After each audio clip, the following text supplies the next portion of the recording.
आज का वचन पहला सामुएल। जब सामुएल बूढ़ा हो चला था तो उसने अपने पुत्रों को इज़राइल के न्यायकर्ता के पद पर नियुक्त किया।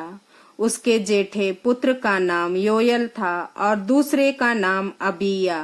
वे बयरशेबा में न्यायकर्ता का कार्य करते थे, परंतु उसके पुत्र अपने पिता के मार्ग का अनुसरण नहीं करते थे।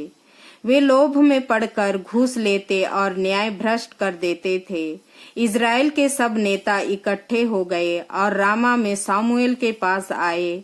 उन्होंने उनसे कहा, आप बूढ़े हो गए हैं और आपके पुत्र आपके मार्ग का अनुसरण नहीं करते, इसलिए आप हमारे लिए एक राजा नियुक्त करें जो हम पर शासन करे, जैसा कि सब राष्ट्रों में होता है।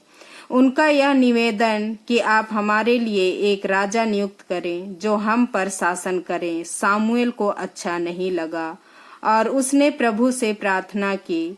प्रभु ने सामुएल से कहा, लोगों की हर मांग पूरी करो, क्योंकि वे तुमको नहीं बल्कि मुझको अस्वीकार कर रहे हैं। वे नहीं चाहते कि मैं उनका राजा बनूं। जिस दिन से मैं उन्हें मिस्र से निकाल लाया हूं, उस दिन से आज तक उन्होंने मेरे साथ वैसा व्यवहार किया है जैसा वे तुम्हारे साथ कर रहे हैं। वे मुझे त्याग कर अन्य देवताओं की सेवा करते रहे। उनकी प्रार्थना सुनो, परंतु उन्हें यह चेतावनी दो और अच्छी तरह समझाओ कि उन पर शासन करने वाला राजा उनके साथ कैसा व्यवहार करेगा। जिन लोगों ने सामुएल से एक राजा की मांग की थी, सामुएल ने उन्हें प्रभु की सारी बातें बता दी। उसने कहा, जो राजा तुम लोगों पर शासन करेंगे वह ये अधिकार जताएंगे कि वह तुम्हारे पुत्रों को अपने रथों तथा घोड़ों की सेवा में लगाएंगे और अपने रथ के आगे आगे दौड़ाएंगे तथा उनसे अपने खेत जुतवाएंगे, अपनी फसल कटवाएंगे और हथियार तथा युद्ध रथों का सामना बनवाएंगे। वह मरहम तैयार करने, भोजन पकाने और रोटियां सेकने के लिए तुम्हारी पुत्रियों की मांग करेंगे। वह तुम्हारे सर्वोत्तम खेत, दाखबारी, जैतून के बाग तुमसे छीनकर अपने सेवकों को प्रदान करेंगे। वह तुम्हारी फसल और दाखबारियों की उपज पर 10 लेंगे और उसे अपने दाखबारियों तथा सेवकों को दे देंगे।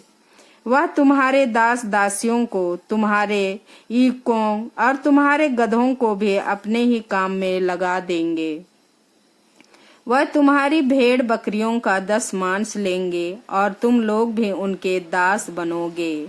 उस समय तुम अपने राजा के कारण, जिसे तुमने स्वयं चुना है, प्रभु की दुहाई देंगे, किंतु उस दिन प्रभु तुम्हारी एक भी नहीं सुनेगा।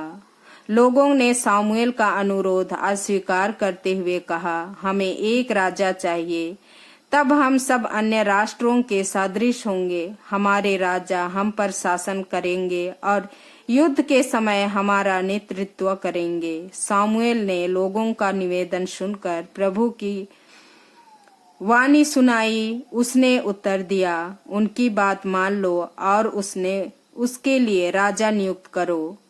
तब सामुएल ने इज़राइलियों से कहा, सब अपने अपने नगर लौट जाओ। आमीन।